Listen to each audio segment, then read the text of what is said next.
Okay, so welcome to the MMG podcast. Again, we're talking more about AV over IP. Today, we are joined by Jesse.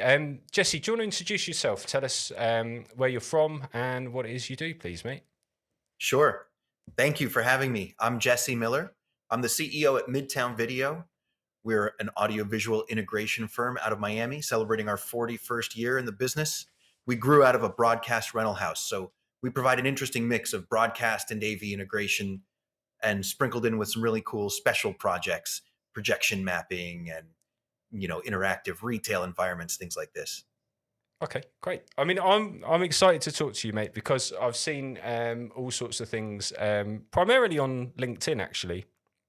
And you seem very active, right? And also, you seem like one of the people that's sitting there at the front of the pack in terms of what you're doing and actually the sort of embracing the new protocols, embracing new systems, right? So I'm sure we'll talk about all sorts of stuff, but one of the things I was really intrigued by was the installs that you're doing for boardrooms, because it looks like you're taking them to another level. So yeah, just tell us about what you've been doing in that sort of field, really, mate. Well, I really appreciate that. Thank you for the kind words. The boardroom, every corporation needs a few conference rooms. And, after putting in enough systems, we want our clients to know that your boardroom can represent your values. Your boardroom can earn you higher returns on your investment. It's a way to express the personality of your business. To help our clients understand that, we undertook a big project to create our own boardroom at Midtown Video. We call it the conference room of the universe. It's complete with, color changing LED to set the mood. We've got some cool lime wash paint on our big video wall. We're using a video wall, not just regular Mhm. monitors. We put some of our favorite technology in there. Sometimes the architects and the designers are like, we don't want to see any technology. So for our speakers, we're using K-Scape's rail, which is, your standard LED Mhm. ballast, very high CRI LED lights, but it's also a K array speaker array. So we've got 8 feet of concealed, totally invisible speakers, very high quality sound, K array, coupled with an invisible subwoofer, tucked away behind a wall. So we're able to do things like pristine sound, unseen, coupled with great quality. Um, we've got neat technology for our camera, so you can do the multi-focus, the meeting equity, where every participant gets their own box. I like to tell people that your conference room should impress your clients and strike fear into the hearts of your enemies. Well, this is what captured me as well from what you were saying, because I think it's really important. I like the idea that potentially people could even have lower thirds, and that kind of thing popping up during their actual meetings, so that instead of sort of lengthy introductions, we already know who people are. you know, Incorporating simple things like vMix, or on the larger scale, TriCaster or other tools, you can turn a regular Zoom appearance into a broadcast production. Simply, I mean, sometimes had I known you'd have brought that up, I'd have been ready on this podcast. But I've got a TriCaster on my desk, Yeah. so when I want to record a quick minute or two of introducing my LinkedIn friends to some thought I had or some new technology I want to talk about, yeah, I just hit a button and fade up my lower third. It's not difficult to do, and with tools, even OBS broadcast with free tools, if you combine them with NDI, it's it's almost straightforward to enhance your regular camera appearances with clip playback, lower third, your logo bug in the bottom corner. Now I feel totally inadequate because I'm not doing any of that right now, but I'll bet you'll get it done Uh, on the podcast. well, And this is the thing, though, right? So because of the way that we do the podcast, it is really stripped back. So yeah, we do have the facilities to do all of these things, but actually, at heart, it is a conversation, right? And I know that a lot of people watch this in short form content, so we chop it up and people watch bits and get like education from it as much as anything. Um, but yeah, I think that the power going forwards, I think you're right. I think it is changing to the point that AV production, let's say, can be in the hands of other people, especially when it's automated. That's the key, isn't it? Like, have some people come in that know what they're doing and how to make it all tick. Um, and then, yeah, like, especially with NDI, because then it's really, really strong, really strong. And you could do, well, almost anything really at that point. A great example is, ICANN's PoE lights. So you eliminate the need for high voltage, right? You're powering your studio lights, power over Ethernet, and then they wrote a control protocol. It's essentially DMX, but they implemented Stream Deck, right? So, like you mentioned, talented people come in and set it up, put all the effort into pre-production, if you will, and then they put the Stream Deck on your desk, and you hit your studio presets. Like all off, all on. It was common for our clients to say, when we're building a boardroom, maybe they've got 5 monitors and 10 sources. We'd be like, how do you want to use this? They're like, well, I want to be able to route any source to any destination. You think that at the beginning, but really there's like 2 or 3 use cases. There's an earnings call, a board meeting, and a this. So what they really want are 3 buttons on their touch panel. Do the most important thing I do all the time, do the second alternate case, and then maybe give me like a engineering backdoor in case I really want to do a matrix of any device to any destination. See, I think that's kind of where we're coming from at the moment in terms of like the products that I sort of showed you a little bit of earlier, last time we spoke, actually, the Axis, right? So that's the point there, because when you're dealing with something that's, I don't know, let's call it day to day, like the sort of smaller calls and things like that, then it's all capable within that environment. But then it's ready to go with the NDI bridge so that you can connect to a production company. So you literally just on the day, it's all scheduled, great, click a button and you're connected. Your feeds are going out. Someone else is doing all the production. They're streaming it where you want it to be. And then for the lower stuff, because I think this has been a battle as well, like a lot of AV companies have tried to sort of keep hold of things in their territory. So like a Teams call, for example, well, we don't really need to manage that as a production company, do we? Like if it's just a general chat, then that's what it is. It's a general chat. But if it's an internal communication from the senior leadership team to all of the employees, then actually we're talking about something very different. And so therefore it's understanding your audience as well, I mean, if boardrooms are an opportunity to show your company's personality, the CEO's address to the stakeholders, that is a requirement that you've got lower thirds, company colors, just as the content, the things that they're discussing should hit on all of your company lingo. The image, the scene, the production really should reinforce your brand's values, the story that your brand is telling, because our colleagues, our employees are our best customers. These are the people that are buying what we're selling the most because they're turning around and reinforcing it to the market. So every opportunity we have as leaders to strengthen the story that we're telling, especially with our crew, with our team that are telling that story to the others, we've got to take that opportunity and deliver at using every tool in our tool belt, so to speak. It's kind of like taking the boardroom and saying, this is your stage. And that's it. Like, and if whenever you're doing a pitch, you want to do that. Outside of the boardroom though, so you're involved in other events and things as well, aren't you? Other productions. What's the kind of like standard that you're seeing at the control desk, like at the back of the room at the moment? Are you seeing, because obviously, pre-COVID, like rewind quite a way, we were audio, video, lighting, and that was the way it was for every single show. Like, are you seeing any changes? Are people adapting and changing, or are they still in that place? Every show requires audio, video, and lighting, certainly. And a lot of these technologies are converging. 100% of them are moving to the network, whether it's SMPTE 2110 at the extremely high end or NDI sort of much more accessible, right? NDI tools are free. You put them on any laptop and all of a sudden, so many worlds open up. The control rooms that we're building for call letter stations, for higher education, for high school, for their sports team, for their morning announcements, exclusively are NDI enabled, built on the network, Dante in their audio consoles. And what that's doing is really simplifying the expansion so that your control room for the production studio is also your control room for the basketball production. It's also Yeah, the yeah, yeah. control room for the stage shows in the cafeteria or the auditorium.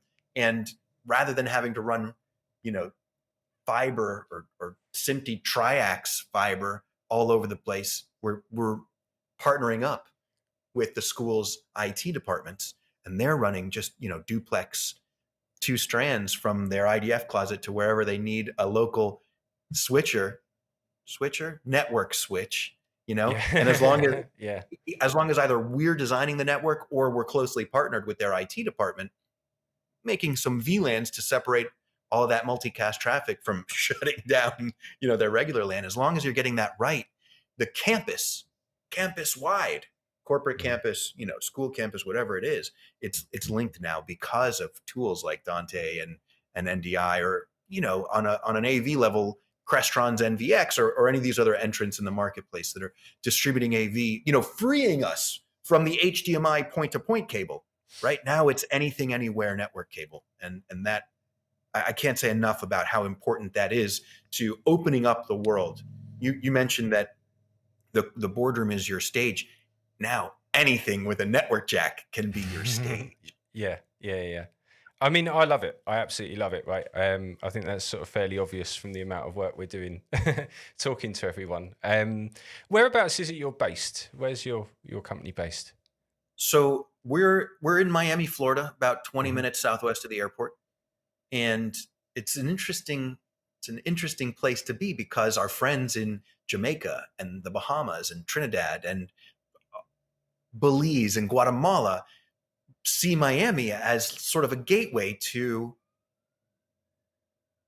high-end technology. So we've had the honor to deliver newsrooms and sports broadcasting facilities to St. Kitts, for Hmm. example.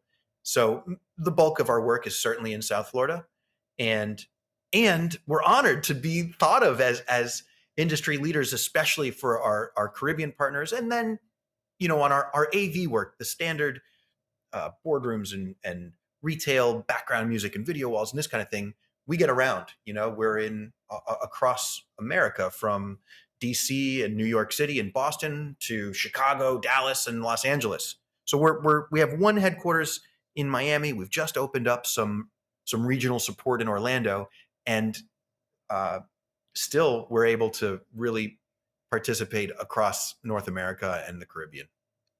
Amazing, amazing. I mean, the reason I asked as well is because just to understand the geography, because the people we've spoken to are in all different areas. So you've got like Europe, Israel, UK, States, etc.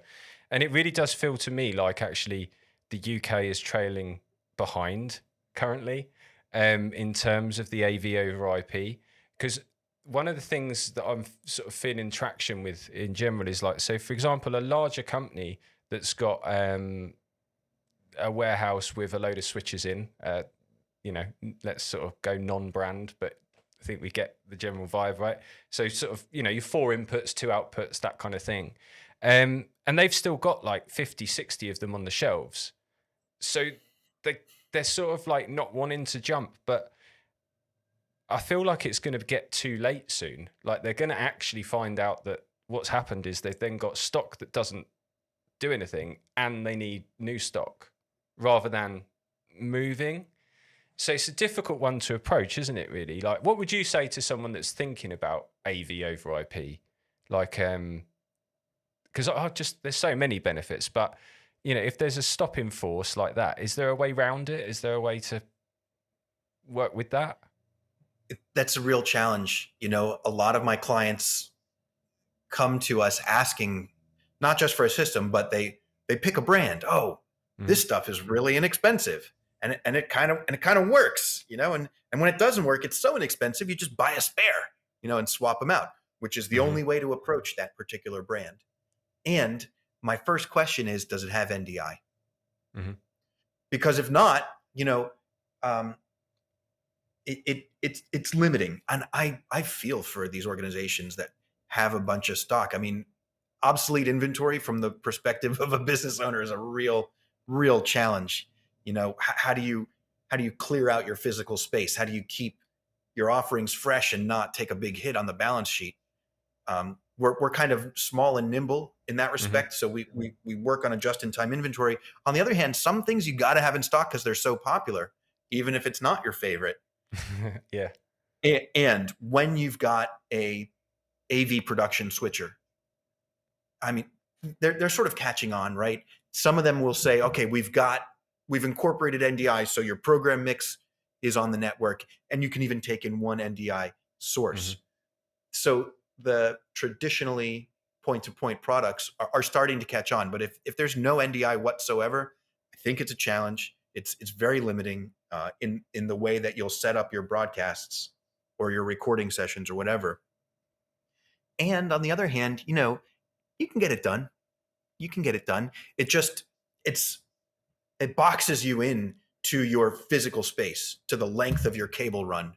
To you put this camera in one position, maybe you'll have a plate on the wall for your SDI connection, and that's where you're always gonna. That's the thing, isn't it? There's no scalability really. Like a lot of it, you make it to diagram, let's say, and then when you want to do something else, you've got to then start again. Whereas with the NDI side of things, like, if you've got one area set up, like our studio, for example, we've got multiple areas in here and it gets used for all different things all the time. But we don't have to run around recreating control 1,000 times. Control stays the same place. We just pull the feeds from the different bits and swap where things are going, and that's the beauty of it, right? It's a really creative endeavor. I mean, we're the technology guys. We're the nerds, right? That are focused on connectivity and signal path, but it's so creative how you can overcome problems, and by adding the ability to put these sources and destinations on the network instead of like sync what do you call it, an 8x8 router when it's exclusively 8 in and 8 out, symmetric, right? If you're limited to symmetric routing, it's a strain on that creative process. You cannot paint with every color. And when you free yourself of the need for that symmetry, you can express your creativity in building your studio and where you place your monitors and cameras and even audio endpoints. Yeah, I'm kind of passionate about it. Well, same. I mean, I still feel the need to have a little bit of SDI, a little bit of stuff, because just maybe like sometimes for your last little bit of a run in a live show, like just popping out to the screen at the very end before it switches, that kind of thing is handy. Or you never know if like there's going to be another camera crew that are sort of bought in separately and they've suddenly got 3 cameras, but they are absolutely definitely only SDI. So it's sort of like, it's good to have a little bit to play with, but yeah, NDI is definitely the way forward. It's got a massive cost benefit as well. Like you can buy a piece of kit now that's not going to break the bank and still deliver like on so many fronts, which is, again, that's another sort of thing that we're kind of toying with the Axis. Really, that's the price point we're trying to come in at. Yeah, but to sort of it's demonstrate, also backwards compatible, right? I mean, you can take any baseband source, and there's a whole market now for on ramps and off ramps. Avio adapters to get into Dante and NDI encoders. I was working with a news organization that showed me a Majwell encoder that now, used to be they needed a microwave truck to do their live hits. Before that, a satellite truck to do their live hits. Currently, they're doing it with bonded cellular, but now they've got this Majwell adapter, SDI to, I think it's an NDI encoder.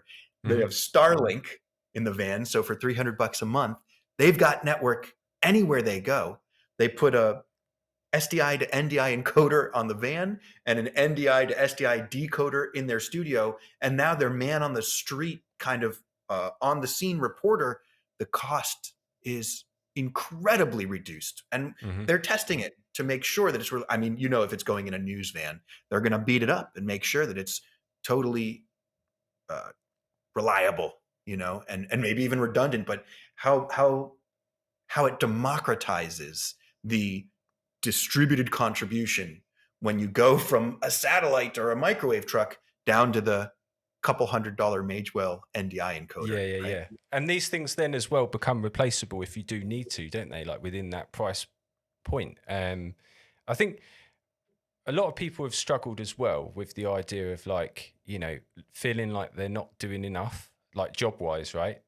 So like all of a sudden, instead of needing all this ton of stuff, like we've been going in and out for, several years now of venues, where it is literally two sets of wheels.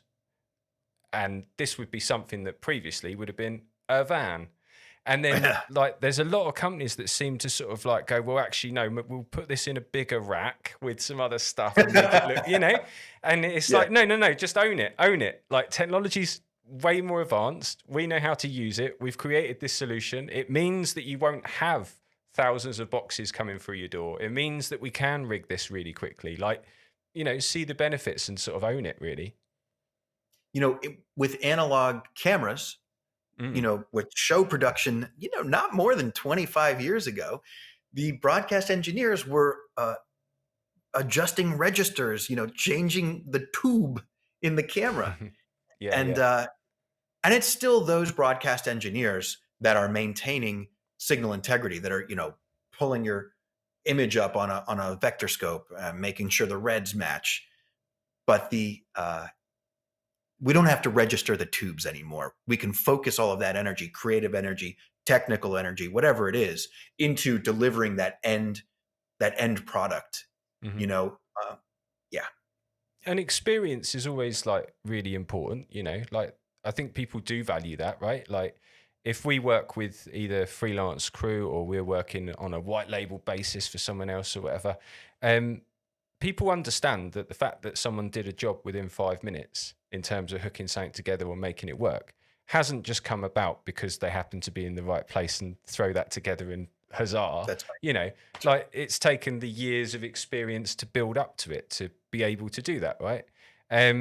So yeah, I just think that it's worth everyone being quite, confident and actually just owning the changes now, really. But I think it was Ben Franklin that said, I would have written a shorter letter, but I didn't have the time." Right? It's all in the pre-production. There's the silly joke about the $10,000 repairman that was like, it was $50 for hammering it in and 9,950 for knowing where to hit. Yeah, yeah. So that that ability to get your kit ready in 5 minutes for an elaborate show where you're doing incredible things, and virtual backdrops and rolling in, it just allows us to handle better the client that will inevitably show up 5 minutes before the show with like a thumb drive and say, here's our 10-minute video I need you to play. Yeah. Yeah. So we've got to be able to roll with live production. Is a thing unto itself. It's a beast. And if you can get your kit set up down to 5 minutes, or more reasonably a couple of hours or whatever, the rest of the setup day, again, you can refocus that energy into really wowing the audience with the content. Yeah, agreed, mate. One of the other things that we do with the podcast is like have a look at not just the company or what's going on in things, but like the person behind it as well. So I was just going to dig in with a couple of questions just about you, if that's all right, mate. All right, absolutely. So there's only a couple. First one really was just sort of understand where it actually started for you, because I find that quite interesting. Like the journey into the industry is almost different for every single person. So it's interesting to know, where you started and how it came about that you do what you do. So I'm second generation ownership at Midtown Video, and growing up, after school, I'd come in and file all the price sheets for my dad. And in high school, I drove the van when we operated our rental department. I'd make some deliveries. But when I went to school, I studied philosophy and computer science. I was going to make video games. And after school, I moved out to California, and I was, breaking into the industry, very entry level stuff. And so in order to sort of support myself, I had 3 other odd jobs. So I was working 7 days a week. living in an apartment with like 5 other people and struggling, making my way at the very, very entry level of the video game production industry. And my dad called me up and he said, "Hey, the manager of my rental department just resigned, and if you wanted the job, I wouldn't have to interview anybody." So I was thinking about it. I was like, thank you. I need a little time to think about that. He says, "You have 24 hours." So that was it. The decision was made for me. On the way from LA to Miami, NAB was going on. It was April. So I stopped in Vegas, had my eyes blown by the incredible technology at the show. And this is 2003. I started my career at Midtown managing the rental department, which was a combination of, broadcast video. High definition was just getting hot in the rental market, and live events. I got to do some really cool music festivals, music video shoots. Yeah, some of my favorites. That.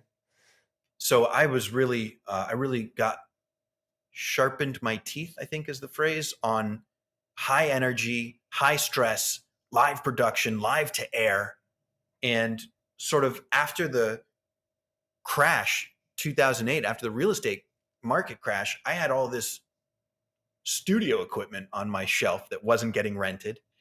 And to help promote my business, it was right when streaming video became available. It was the democratization of distribution. You didn't have to be on cable or over the air anymore. You could stream video live on the internet. So much so that to stream to an iPhone, it was like HLS streaming.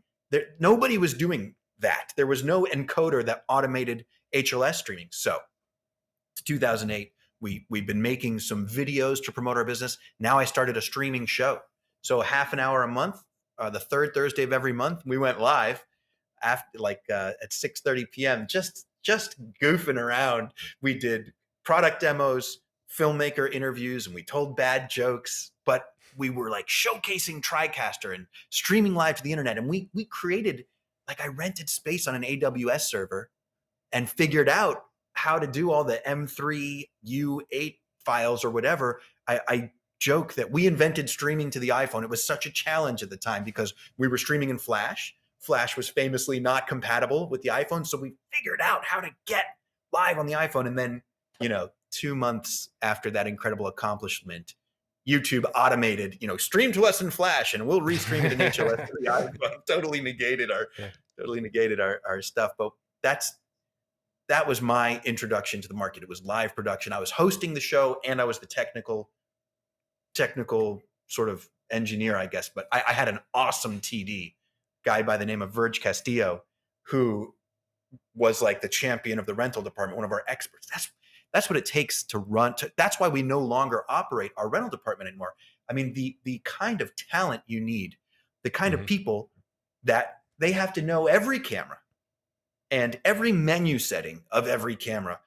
And not just every camera, but you're sending out 3 cameras and a switcher and recording devices and microphones, and they need to know every single little bit of it because you're renting it out to somebody that they invested in the gear. They expect a return on their investment. So at their production, if something goes wrong, you're on call 24 hours a day. That's how I got involved into this wacky industry. So when we're doing a AV rollout in a boardroom, the expectations that I bring to the table of my technicians and my expectations of what my clients will need from me is that immediacy of the signal's got to be up, right? The enemy is darkness. The enemy is silence. If you're trying to send a signal and you get either one of those, you are in big trouble. So we got to paint the screens with light, with pixels. We've got to, shake the room with subwoofers. It's not just putting a monitor on the wall, for me, at least. Yeah. No, it's part of the show. It's part of the feel. It's an event, isn't it? Every sort of thing like that is an experience. So it's important to pull people into it and to create, like some people undervalue it. I mean, even just your point about like the subs, for example, we used to do events, again, pre-COVID this was, when we were a bit more active in just like putting out, speakers, projectors, a bit of set, that kind of thing. But we would always have subs behind the set. And like a lot of companies wouldn't do that. They'd settle for just some 10-inch speakers, that kind of thing. And they'd be like, it sounds really clear. And it'd be like, yeah, it does. But when you play that VT, you want it to bang, and for people to be like, wow, that's it. That's the product or whatever. But, just different things. In terms of where you're at now, obviously you guys are very, very busy and very active. And you're embracing AV over IP, which is really cool. Like, I really love this fact. But where do you think that we might be in, say, 5 years from now? It's a great question. AI is threatening to replace even system design. It's in our cameras. We've got auto tracking. We've got multi-focus auto tracking.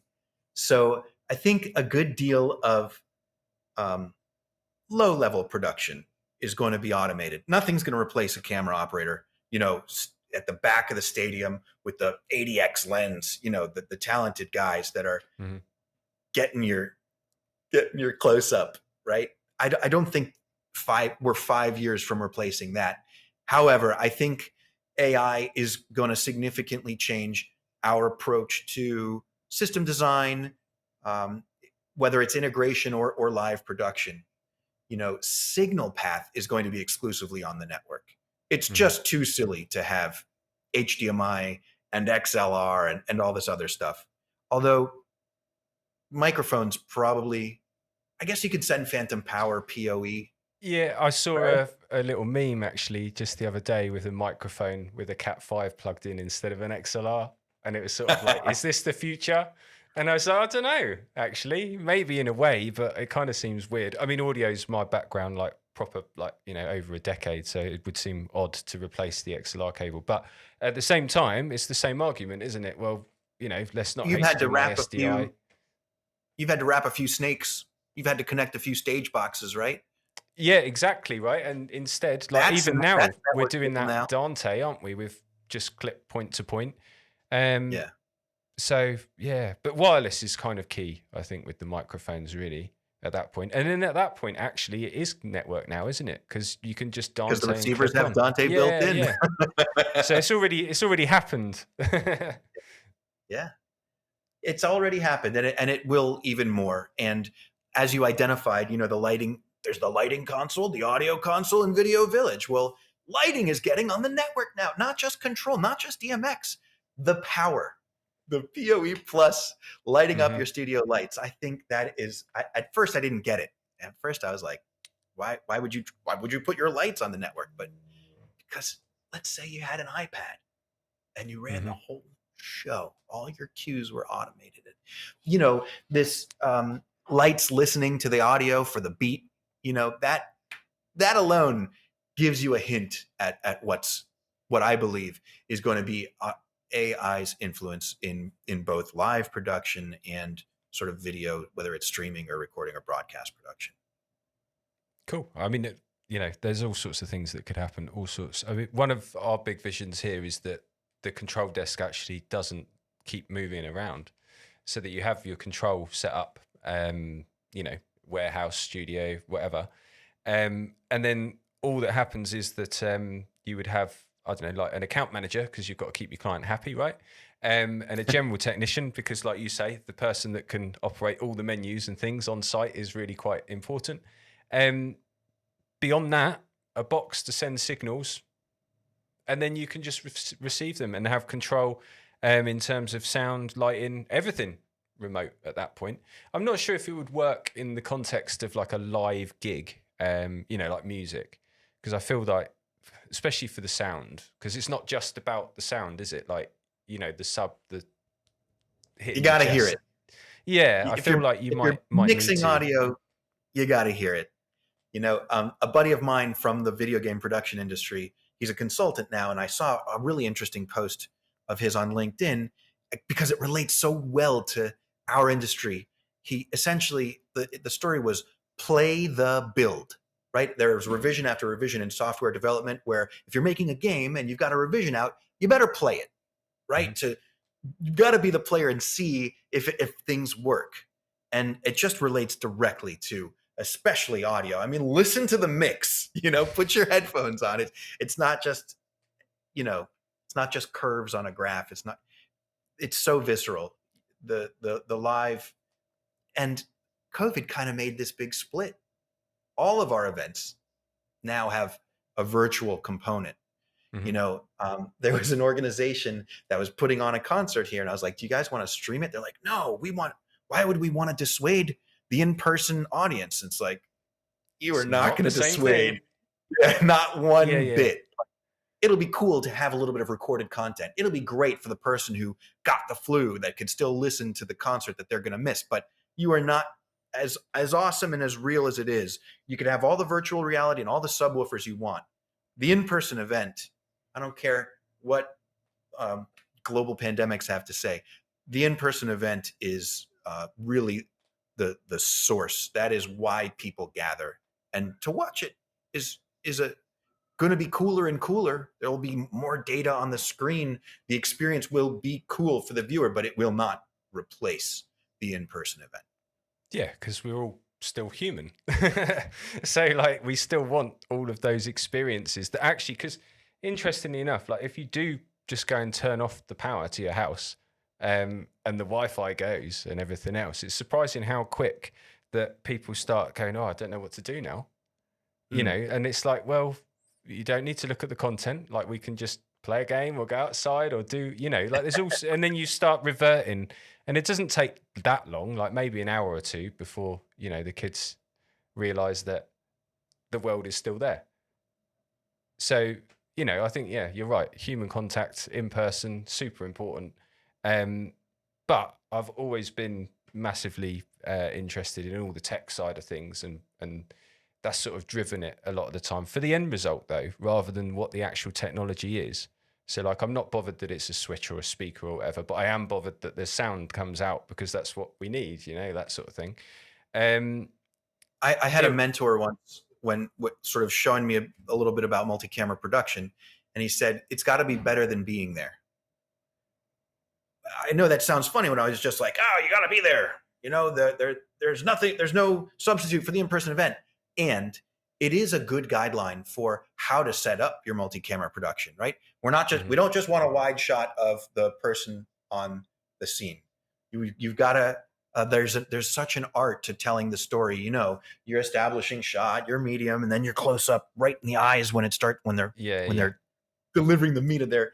So that to that extent, if you were there in person, you're having an experience. Your body is responding to the vibrations of the speakers and the subwoofers. And if you're at home, the thing about it being better than being there, it's like having the instant replay when watching sports. Exactly. Our eyes don't get the instant replay. Yeah. I totally get it. And also like finding the shots that do pull people in is actually quite fun as well. Like we did a charity football match thing not that long ago. And it just so happened we had a camera nestled in for like interviews, not for the actual game. And just by chance, really, we cut to it because we noticed that it was really showing like how dismal everything looked. The rain coming down, and it had this chap stood there like really glum. We were like, that really like centered it. So yeah, it is good to give people on the other end an experience, and also remember that they are not in person. They are virtual. They are hybrid, whatever. And so got to keep them engaged. That's it, right? Like you've got to have other things happening rather than just put your comment in the box, because that's not really engagement. That's just a quick question and then they're going to sit and wait,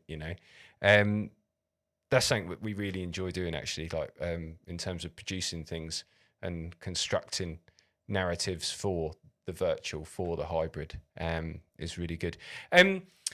Was there anything else that you wanted to sort of bring into our conversation at all? Any other points that you wanted to make or chat about to do with, the world of AV?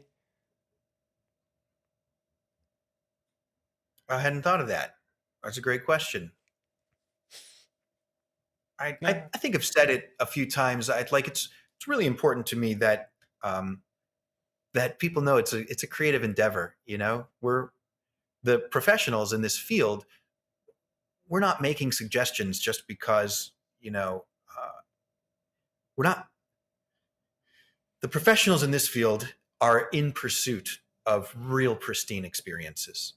And when we're making recommendations to people who are seeking our advice, it's not necessarily about what is more expensive, right? It's we study and we pursue what is possible when technology can create massive experiences and reactions. And it's a creative process and it's a pursuit of passion. It's amazing how many people in our industry either came from, live performance, who are musicians themselves. You can't really escape getting wrapped up in what's possible in this career, and really pursuing, like I say, massive experiences that leave lasting impressions. We want people to walk away with a memory of whatever technology we subjected them to. Yeah, I think that's a great way to close, actually, to be honest. That's a nice little finishing note. So at that point, we'll say see you next time. Fantastic. Thank you so much for having me. It was a real lot of fun.